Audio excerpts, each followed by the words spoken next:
तर hello everybody, कशा तुम्ही? खूप छान असता. मीही छान आहे. आणि आजच्या व्हिडिओमध्ये मी आहे किचनमध्ये. तर आज मी बनवलं आहे व्हेज पुलाव. तर मी तुम्हाला दाखवते त्याची इन्फॉर्मेशन, म्हणजे कशी बनवायची रेसिपी. ओके. आणि मग मी घेतले आहे त्या रेसिपीमध्ये बटाटे, फ्लॉवर आणि शिमला मिरची फ्राय करून घेतलेले आहेत तेलात. आणि मग घेतलेले कांदा, कोथिंबीर. हे राईस करते तो व्हिडिओ आपण म्हणजे ती क्लिप आपण बघूया.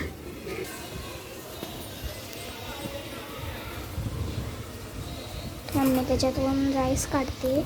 मम्मीने राईस बॉईल करायला टाकलेले हळदीच्या पाण्यात, हळद आणि मिठाच्या पाण्यात बॉईल करायला टाकलेले राईस.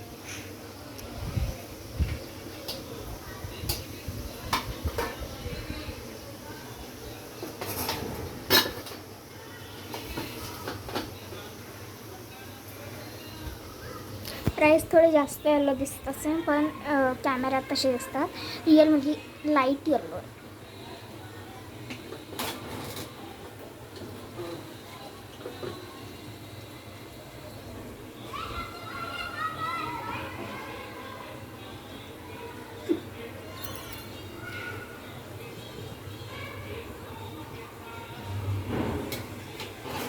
आणि मम्मी कढईत काय आहे? त्या कढईत काय आहे? कढईत कांदा फ्राय करायला टाकला मम्मीने. आणि याच्यात आहेत बटाटा, फ्लॉवर आणि शिमला मिरची, इथे कोथिंबीर. कांदा याच्यात फ्राय होतोय. आणि मम्मी आता काढते बॉइलिंग राईस. मम्मा, हे राईस किती वेळ ठेवलं तू याच्यात बॉईलमध्ये? 15 मिनटं बॉईल केले. तर इथं बनत आहे व्हेज पुलाव.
कांदा गोल्डन ब्राऊन होईपर्यंत फ्राय करून घेतला.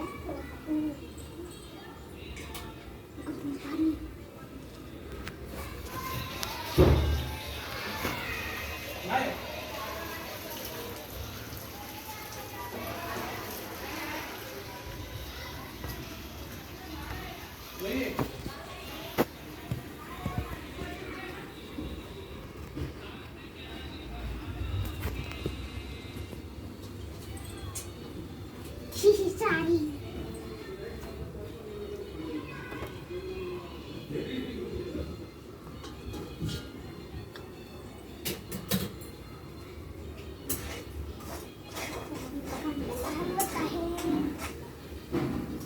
तुमच्याकडे पाऊस आहे का? आमच्याकडे तर खूप पाऊस आहे.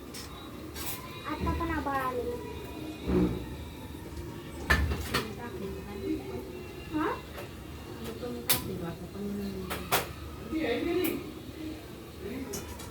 मम्मीने मोठे मोठे 2 कांदे चॉप केलेले आणि त्यांना ह्या बॉक्सात घातले.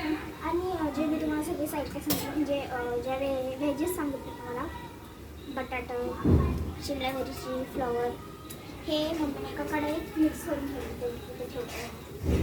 आणि नंतर कोथिंबीर. किती भारी मातीचा वास होतो.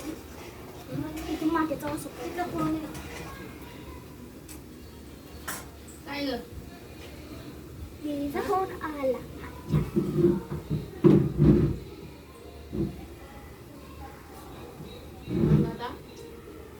आज मी अशी केली. काका थांबी विचार ना. हा आणि आज मला केला हा फ्रॉक. त्याचे स्लीव्ज आहेत ना हा. असे पण नाट नाट नाट नाट नाट त्यांची पण ड्रेस अशी अशी भरपूर.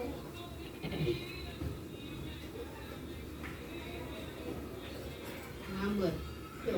मम्मीने येल्लो राईस का केले कारण मम्मीने येल्लो राईस केले त्याच्यात फूड कलर नव्हता टाकू शकत नाही. हा. पप्पाला फूड कलर नाही आवडत म्हणून मम्मीने येल्लो राईस केले हळदीचे. ठेव. मम्मी नेहमी जो पुलाव बनवते ना तो ओ माय गॉड इतका छान होतो ना तो मी जेवतानाही दाखवते नक्की. तर आज तुम्ही बघा पण तांदूळ किती टाकलेले ग तू? मम्मी जे जे सांगाल ते पण का अनु तांदूळ किती टाकलेले? किती एवढे झाले? चांगलंच बरं राहिले 8 वाट्याने. 8 वाट्याने चांगलंच बरं. काय म्हणते आता किती पण 8 वाट्यानं आहे एवढं शिकवा. ती छोटी वाटी चापली तर त्याच टाकल्या बरोबर. असं गच्च भरत नाही का? दुसरा टाकायचा का दुसरा शिजत मग मम्मा तुला कमी होईल ना ग पुरणार नाही मग तुला का आत्ताच होईल ना त्याचं आपलं नाही होणार. आता तर म्हणजे आता कोण किती खाईन मला काय माहित का. म्हणजे आपला घरातला चांगला तांदूळ टाकू का